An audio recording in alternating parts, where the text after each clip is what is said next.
Hi there, my name is MC Oda, and welcome to a special one-shot collaboration video I'm doing with my friend Daskalos here. Daskalos has a YouTube channel where he does Minecraft videos, and he has something really cool going on his channel. Hey Daskalos, you want to tell the folks what you're doing over there? Hey everyone, my name is Daskalos, and I'm a professional archaeologist and certified interpretive guide. On my channel with Minecraft, I have the Bronze Age series, where we set out to recreate the Bronze Age settlements of ancient Greece, and the Archaeology series, which is where we're at right now. Yeah, and in that series, Daskalos is exploring the archaeology feature of Minecraft from the perspective of an actual archaeologist. This is a really cool series, and I personally have learned quite a bit about archaeology just by watching it. So Daskalos has invited me to his series so that I could build a museum for him so that he has a place where he can display all the artifacts that come out of his dig site. Well, I have drawn up some plans and come up with a pretty cool design, and I'm about ready to start building. So Daskalos, you might want to maybe go back to the dig site because the bulldozers are getting ready to start hitting this land right here. All right, sounds good. I'm excited. All right, see you, Daskalos. I'll come get you when it's done. Okay, bye.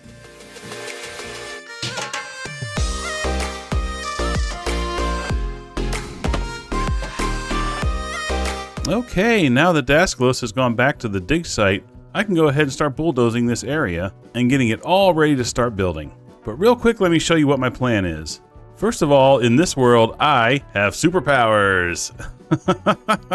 Yes, I am in creative mode, and I'm going to take full advantage of that fact. That is going to make building this museum much easier. All right, let me give you a view of this area real quick. So this is the area where I'm going to build the museum. Over on that side of the island is where the dig site is, kind of past those trees right there.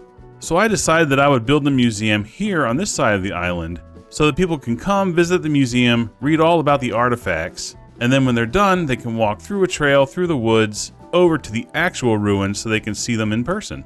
So to prep the land for this build, I'm going to have to clear some of these trees. I'm going to have to clear trees. I'm probably going to have to fill in this pit right here and maybe take a chunk out of this hill. You know, our good old friend terraforming.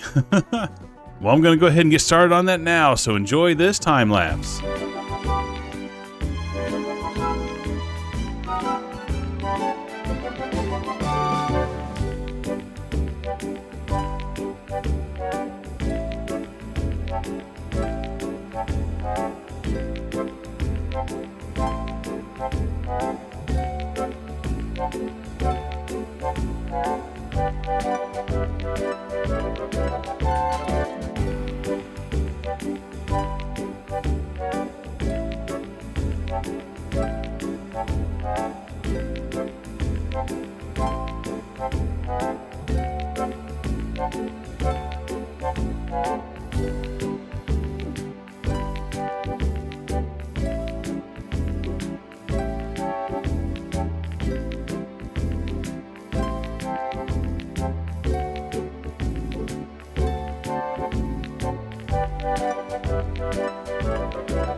Well, I hope you enjoyed that terraforming time lapse. You know, I usually find those quite satisfying myself. Well, now that the build site is ready, I think it's time for me to build the museum. Now, I've already drawn up the designs, and now I just have to build it here in Daskalos' world. So get ready for another time lapse, because here we go.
Well, hello again. The construction of the museum is done, and I hope you enjoyed the time lapse of watching that process take place. I'm standing here on the beach at what will be the entrance of the museum. Now, I'm not sure how folks would have gotten here, perhaps by boat or maybe through another portal system.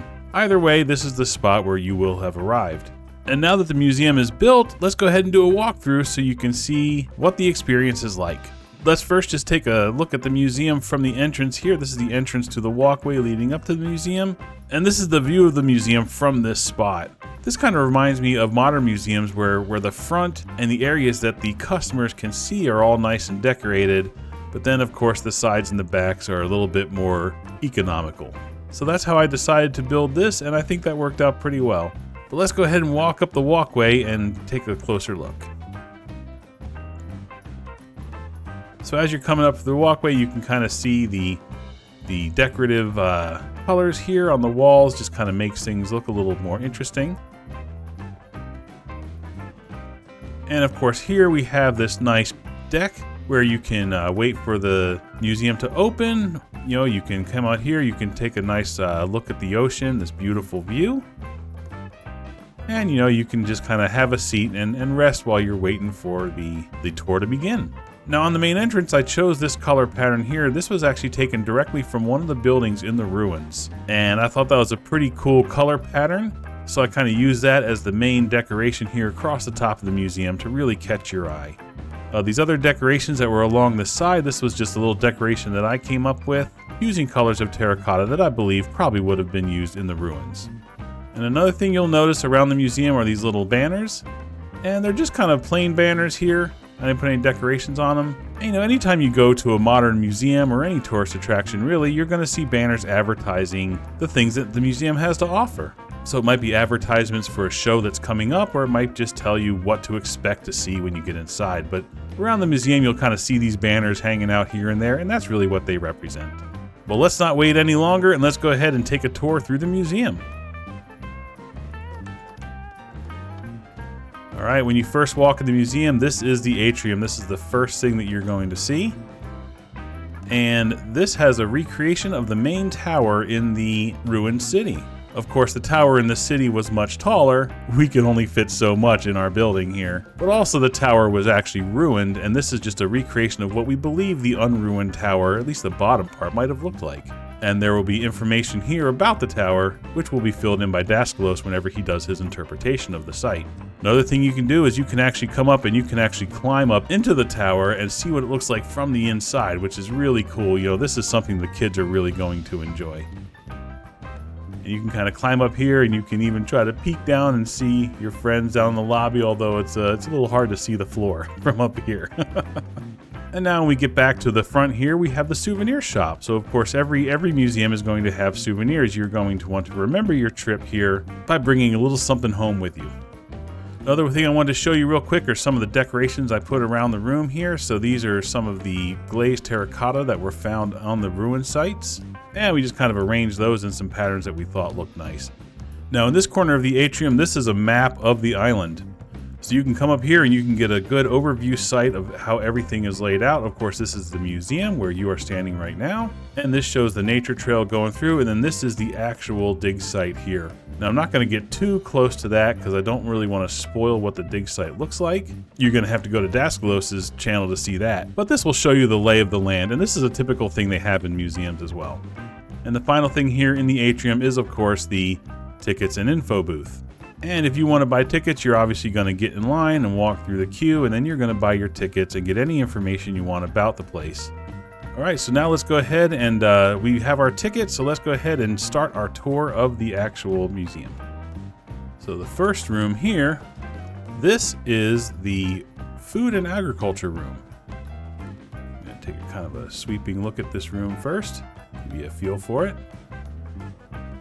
So one thing I decided to do in the layout of the museum is to put kind of a recreation of some of the rooms in each one. Now in this case, I decided that this room was probably used for food preparation, and mainly the cauldron that was found in it is what kind of led me to that conclusion. Now there's one thing you have to remember, and this is something that Daskalos pointed out to me, is that the people building the museums and the archaeologists don't always agree on interpretations of what things were used for. So Daskalos might interpret that this room was used for something completely different, but for the museum set piece, we went ahead and did a recreation of this building and what it might have looked like if all of the walls were unruined, and we went ahead and decided to put this room in the food and agriculture area. Now around here you can see the display cases. This is how I designed the display cases for the whole museum. So this is what a freestanding display case looks like, and this is what a display against the wall looks like. Each display has a book where the artifacts can be described, but you notice the artifacts aren't here right now. It's just pieces of paper with names on them. You know, for example, this one is wheat. This one over here is a lead. And this one over here is a dead bush. So this is another thing that Daskalos was teaching me, was that oftentimes a museum is set up and ready for the artifact before the artifact is there. And in that case, they'll actually put a card in the display case with the name of the artifact and maybe some other important information, so that when the artifact does arrive and is ready for display, the staff knows exactly where to put it. So that's what I did here with building the museum, because I don't have access to the artifacts yet. So I went ahead and put these name slips of paper in each display case. Now when Daskalos is ready to remove the actual artifacts from the dig site, he's going to bring those over here, and he's going to put the real artifacts in these displays in the slots where I've determined that they go with the cards. Alright, so let's go ahead and take a look at the second room real quick here. This room, this is what I call the dying room. And I don't mean this is where the ancestors were buried. I mean this is where they colored things with dyes. So the first display here is going to display a bunch of the different dyes that were found at the site. This is the room that I feel was probably used for that purpose. It was a big, spacious room. Gives you a lot of space to hang things out to dry and let the dyes set. And the crafting table kind of made me think that this might be used to craft the items that were going to be dyed. So this display area over here in this corner, this is going to display all the different stained glass that was found at the dig site. There are many colors of stained glass found, and I left slots here for 7 of those colors. The other main display here in this corner is the candles. There were lots of candles that were found at the dig site of all different colors, and those artifacts will be displayed here. And we also have a section here talking about the different colors of terracotta. Not only were those colors here in our replicas of these rooms, but this display will kind of talk about that. And this of course shows the glazed terracotta and gives a display here for Daskalos to talk about those. Okay, well let's keep moving on here. I think you're seeing like the construction of these interior rooms is very much the same, and I did that on purpose. My original thought was maybe I should decorate the rooms up, but really I wanted the walls to be very unassuming. I wanted the actual displays to stand out a little bit more, so I kept the design simple and kind of monotone. And this was really just to give it kind of a warm feeling. And there was actually some museums that I looked up online that actually exist at places where there are actual archaeological sites. And those museums are a little bit, you know, they're smaller, they're a little bit more cozy, I guess would be a good word for it. These aren't like the big museums you see in cities. You know, this ain't no Smithsonian here. But I really liked that look and feel. This is kind of like the hometown museum that was built on the site, so it's really nothing that extravagant. But I kept that look through the whole museum here, and I think it really worked for this situation. So let's move on to the next one here. Now this is a hallway that goes over to the other side of the museum, and you see what's underneath you here is a recreation of the road that leads to the middle of the city. Now unlike the room replicas that we did in the other rooms, these over here, we kind of unruined them, so to speak. So we kind of like where there were holes in the ceilings and holes in the walls, we kind of completed those builds to see what the room might have looked like. But in this case, we made a recreation of the actual ruined road as it is now in the dig site. And this part of the road here, these 4 pieces of terracotta, these are the 4 pillars of that main tower that we just saw in the atrium. And I left some books here where Daskalos can talk about this road. Maybe he can talk about the tower a little bit. And yeah, any information that he feels would be important about this area of the city. Now, the next 2 rooms is where we're really getting to the cool stuff. These are those special displays that the museum owner knows the public really came here to see. And of course, they saved those for the last. So let's go take a look at those. This one is the smithing room. I love the look and feel of this. Again, it's the same style of room, but just with this smithy here. I love the feel walking into this room. This building, I think, will most likely be interpreted as the smithy, considering it had a smithing table and 2 furnaces in it. So I felt pretty good about using this one to represent metalwork. We have a display over here for the coal that was found, so we know that coal was used to power their furnaces. And we have a display here that we found emerald and gold, and of course we believe those were used in the armor trims. Speaking of armor trims, this is one of the highlights of the museum that I'm sure a lot of folks came here to see. So there were several armor trims found at the site, and talking with Daskalos, we believe that they probably used those to decorate leather armor. There was no metal armor found at the site, and we believe that these folks probably made leather armor, which of course wouldn't have survived intact throughout the ages of being buried. So what we have here are some interpretations of using the emerald and gold to decorate using these different templates. So this is showing emerald and gold using this template. This one shows how the emerald and gold would have been used in this with this template. And then these 2 suits here show a full suit of emerald and a full suit of gold using this template. Now, of course, there might have been other materials used besides just emerald and gold, but emerald and gold was what was found at the site. So that's the only thing that we are pretty certain was used. And that's why I chose only to represent those 2 colors. Okay, now let's go to the final room. This one is the Pottery Works room, or really just clay works in general. So kind of a sweeping view of this room. Now, one thing I did a little bit different was the room recreation here. I decided to do the full thing. So it kind of came out here to the center of the room and really kind of made a big impact when you walked in here. I felt that this room was probably used to actually do the crafting of the pottery and of course the mud bricks. But then there was also down below, there was a room full of furnaces, which is probably where they fired all of the pottery and all of the bricks.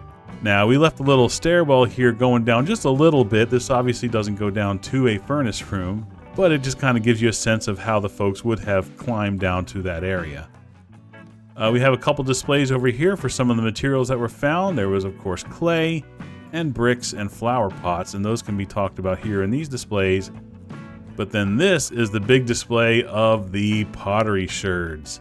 There were many sherds found at the dig site, but I think there were 6 different designs that were found, and those are all represented here in this display case. And another thing that we did, and you probably noticed this when I first came in, is that we have recreations of what some of those pots would have looked like using those designs. We got local artisans to actually make these pots using the techniques we believe were used by the original residents of this area, and then they decorated the pots with designs that were found on the actual pottery sherds themselves. So this is a pretty cool room. I really like the way this looks. I really like the impact that has when you first walk in the room. This, I believe, I don't know, this one's still my favorite. I think this one's my second favorite. Now, this was the last room in the museum, but it's not the end of the tour. The next thing you do is you come out onto the patio where you can have a nice light snack. You can sit down and chat with your friends for a little while. You can get yourself some roasted chicken and some potatoes and even a little watermelon and cookies for a snack if you like. And our staff will be happy to make those up for you. And of course, you can take your snacks over here to the table and you can sit down for a while and eat those. And you'll want that little bit of a rest because then you have the trail. Now, this trail actually will go through the forest and end at the ruins where you're actually going to be able to walk through the real ruins and see what they look like. So everything that you learned about here in the museum, you'll be able to see in person in the actual ruins themselves. And just to show you what the beginning of the path looks like, we kind of have these stairs going up and then it just kind of snakes through the woods here. We have some spots here where you can take a little rest, and we have, of course, trash cans so you can throw out your litter. And we have some tiki torches to help keep the bugs away. Now, I'm not going to walk through the entire path because, again, it ends at the ruins. And if you want to see the ruins, you're going to have to go to Daskalos' channel and watch his videos, where he actually shows you how they were uncovered and talks about his interpretation of what he believes everything means. So I'm not going to spoil that for him. You'll have to go to his channel to check that out. Now, before I wrap up, let's do another fly around of the outside of the museum. So let me go ahead and get into flight mode here. And again, like I said, the sides and the back were all kind of just plain using this same brick design here. And I felt that kind of represented reality. I think that's how a real tourist attraction would be built. You know, again, the fancy decor is on the front to draw you in, but then the sides and back really don't have to be decorated that much. They can just be practical. Up here on the roofs, we have, of course, the shingles, and of course, we have our HVAC systems to make sure that your visit to the museum is a pleasant one. And I'm going to take another quick sweeping shot around the outside so you can kind of see this museum from this angle.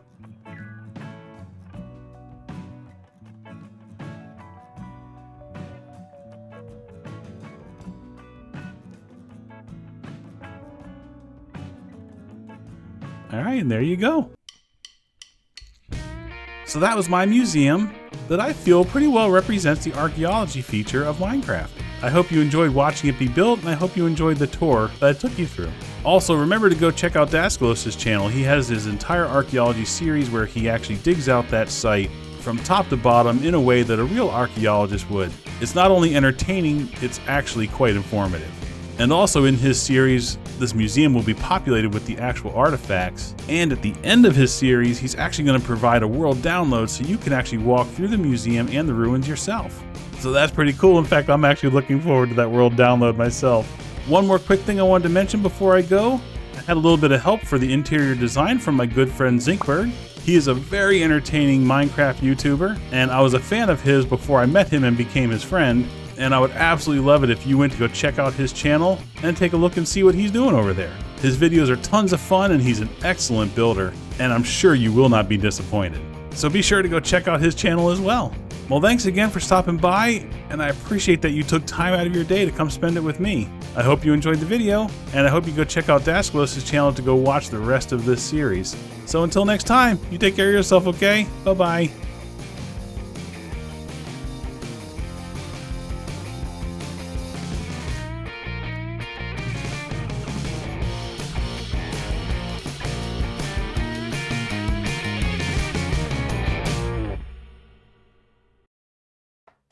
Hi there, my name is MC. Oh, I just broke the freak. It's too Nice. close. Oh man, I just need to stop swinging my hand at everything. I don't have to constantly punch to emphasize that I'm speaking. You definitely got to put that in as a blooper. Right.